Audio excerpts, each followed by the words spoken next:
Hey everyone, and welcome back to another video from Aman Talks FPL. In today's video, I'm going to go through my Game Week 29 team selection, taking a quick look at how I went in Game Week 28 and what my transfer plans and moves are planning to be for Game Week 29. So as always, if you enjoy the video, really appreciate a thumbs up. Do please consider subscribing to the channel if you haven't already, and let's get straight into it. So Game Week 28 was a pretty chaotic one, a lot of high upside, a lot of variance. I did play my bench boost chip as well, and I was on the lucky side of it for some parts of it, in the sense that I did captain Reece James for his big haul against Burnley, so got that goal, assist and the clean sheet. Was expecting a much bigger score, hoping he would play against Norwich, but unfortunately he picked up a knock and only played the single fixture, but still was a massive point scorer of 18 times 2. I had single game week players in Trent and Robertson deliver for me as well, and a few of my double game week players chipped in very nicely there. Bravka was one. Fortunately, Jimenez did also pick up a goal in that game, most recently against Watford. The Wolves' defence, though, not ideal. I mean, they did get one clean sheet, but Kilman missed the second game. The bench boost, I think, was probably a success, so I tried to make it as realistic as I could, and I had the likes of Saka and Lacazette there, and they both delivered, so I got 28 points on my bench, so I think it was a pretty effective bench boost overall. Bit disappointing that I didn't have some of those bigger players like Kane or Coutinho, but I really can't complain with 121 points and a nice big green arrow up inside the top 10k now. So it's obviously really nice to be in the top 10k and to get that big green arrow, but I was kind of expecting it now that I've played a wildcard, a free hit and a bench boost in consecutive weeks. And when we look at Game Week 29, I'm looking to play another chip. So the fact that I'm playing so many chips consecutively, I would expect that I would get a green arrow. So I think the main goal then from now is just to kind of hold this position and try to do a final push, I think, to try get and stay like the top 5k, but obviously very happy with that ranking at this point in the season so far. But taking a quick look further ahead, I just wanted to take a quick glance at the next 4 weeks. The reason I've only kept it at 4 weeks is that Game Week 33, we just don't really quite know what the situation is going to be yet in terms of the doubles and the blanks and what team specifically. We can have a bit of a general idea, but I don't want to really plan for that so far in advance. I kind of just want to look at the next 2 weeks mainly in particular. So I'm not looking to play the free hit in Game Week 30. I have one free hit left up my sleeve, but it seems like Game Week 33 or 36 and a few weeks in between as well could be doubles that might throw us off. So I'm thinking a free hit would be really nice to keep up my sleeve. And the way my team's set up at the moment, I've got enough coverage, I think, for Game Week 30. So I'm hopefully looking to play or get guys, who will play in Game Week 29, maybe with a double, and then also have a fixture in Game Week 30 and potentially good fixtures after that period of time as well. Now, there's a few teams that I have highlighted who I do think fit this criteria. Now, Arsenal and Spurs are probably the two ones that I would mainly consider. Arsenal's double is not ideal, but it's a good fixture in Game Week 30, and they've got decent fixtures on the other side of that in Crystal Palace and Brighton.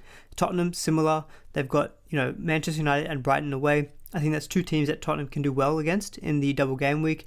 West Ham is kind of their local rival, so could be a few goals in that one. And then they've got Newcastle and then Aston Villa before what looks like a potential double in 33, similar for Arsenal as well. Now, Chelsea don't play in Game Week 30, but they just do have a great run of fixtures until the end of the season, so still looking to hold or get in Chelsea assets if I can.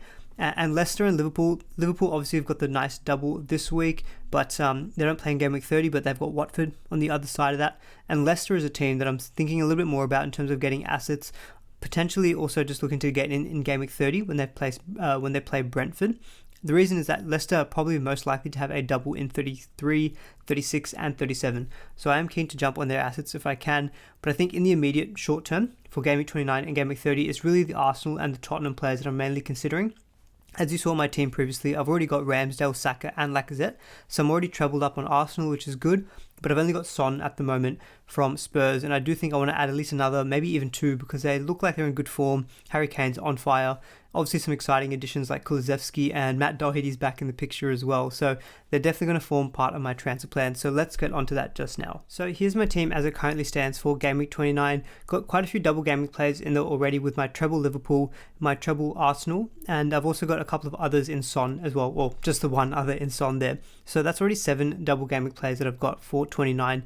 I do want to try to be aggressive if I can up until about Game Week 30. So I don't mind taking a hit, even though I've got fairly decent single game week players there in Broja, Jimenez and Kilman.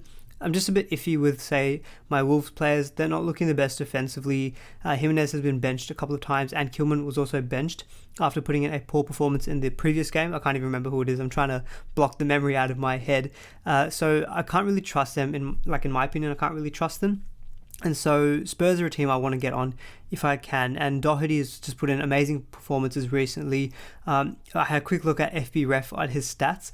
Over the season, his XGI per 90 is about 0.61, which is insane if you want to just want me to break it down just like that. So it looks like he's in good form. And so I'm thinking it could just ride the hot hand and get onto a Doherty.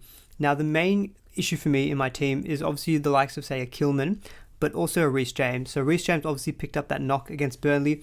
The first report that I saw said he could be out for 4 games. And then the next one I saw said, it could actually be between 5 days and 2 weeks. Now, it's a little bit iffy, so I would ideally wait for better confirmation that he would be fit. But if he wasn't fit, I'd probably be okay selling Reece James. Now, it's not ideal, but the main reason I'd be okay with it, despite how good the fixture run is that if he missed 29, he would miss game week 30 in the blank. And then around that game week 31 fixture against Brentford, Chelsea do have some Champions League fixtures as well. So say, for example, if it was that 4-game period of time that he would be out, it would suggest he'd be back for the Brentford game. But because there's Champions League fixtures, in the Premier League at least, it probably looks like Chelsea are going to be third. So is there really a need to rush him back? I'm not 100% sure. And so I kind of feel, maybe if there's potential delay to his injury and I kind of want to be a little bit more careful with him, I think I'm happy to sell, jump on a double game week player. It means I can go from a player in James who's got no fixtures in the next 2 to a player who potentially has 3. To me, that seems like enough of an upside move. Ideally, I would probably take out one of my Wolves players. So, for example, my original move potentially would have been Saiss to Doherty. And then in terms of the midfielders I'd want to take out, I'm obviously not going to take out Son, Salah or Saka. Rafinha and Ramsey were the other 2. Now, Leeds have not looked very good at all recently, but he does have Norwich at home.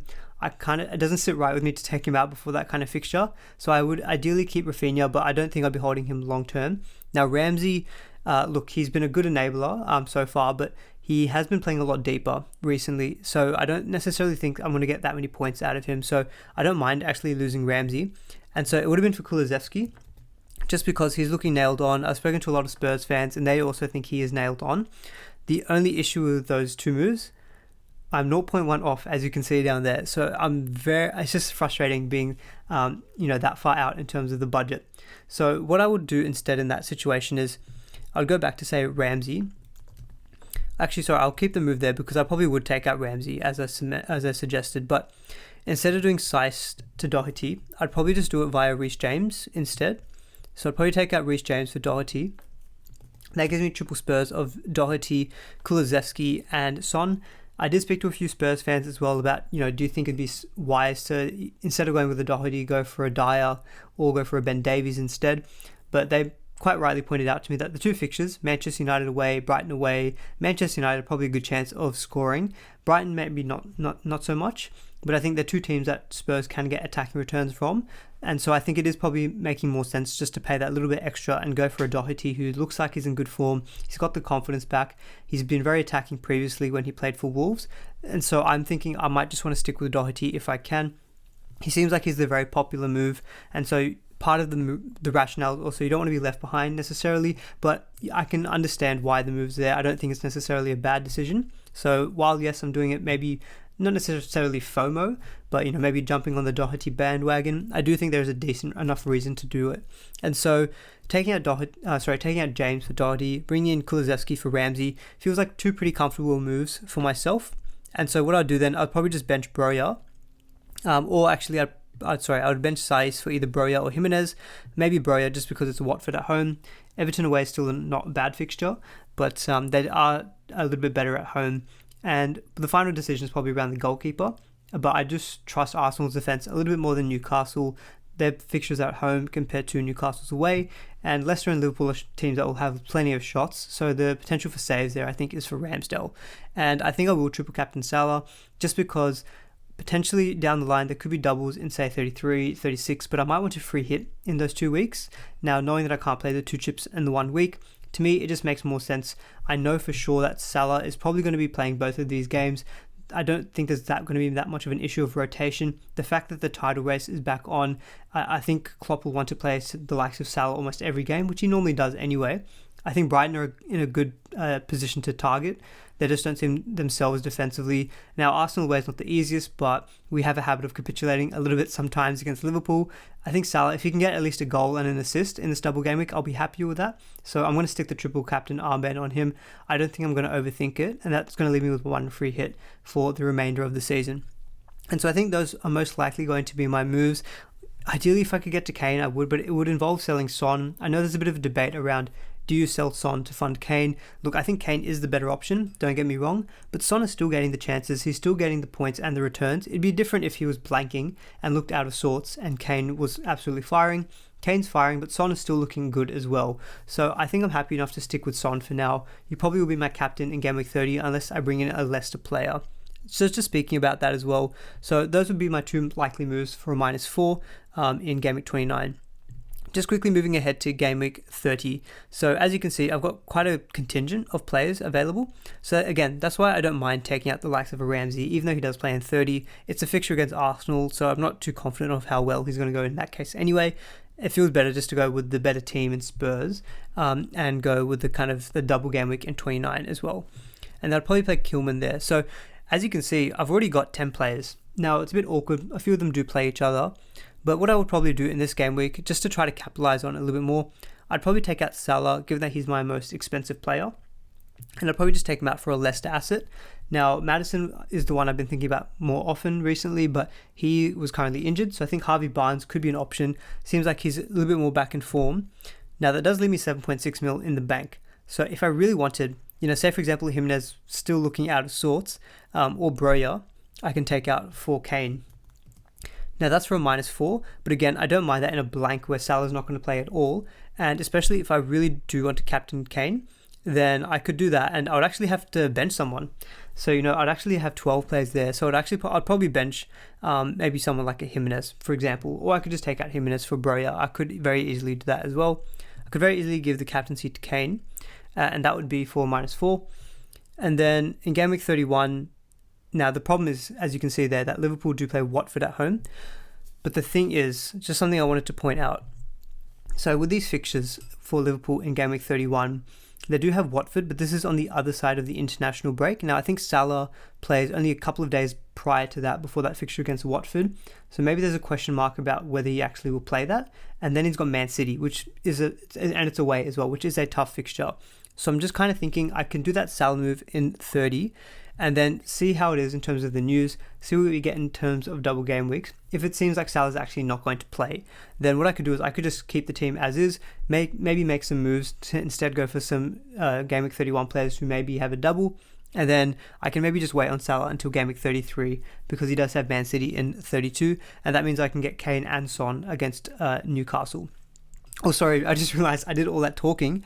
I realized I won't be able to do that because I'm already going to have triple Spurs. So that move wouldn't work, so ignore all of that. But you can see what I mean. It would maybe let me get to a Vardy for something like that. I don't necessarily have to go for Kane then in Game Week 30, but it is maybe an option. So maybe I'll think about that a little bit more, but I think at least for Game Week 29, I'm pretty comfortable doing Reece James for Doherty and taking out Ramsey for Kulusevski. And those are probably going to be my moves for Game Week 29. Well, that's it, guys. That is my Game Week 29 team selection. Hopefully you guys enjoyed that video. If you did, really appreciate a thumbs up. Do please consider subscribing to the channel as well if you did enjoy it. And I'll see you all in the next video, and good luck for Game Week 29.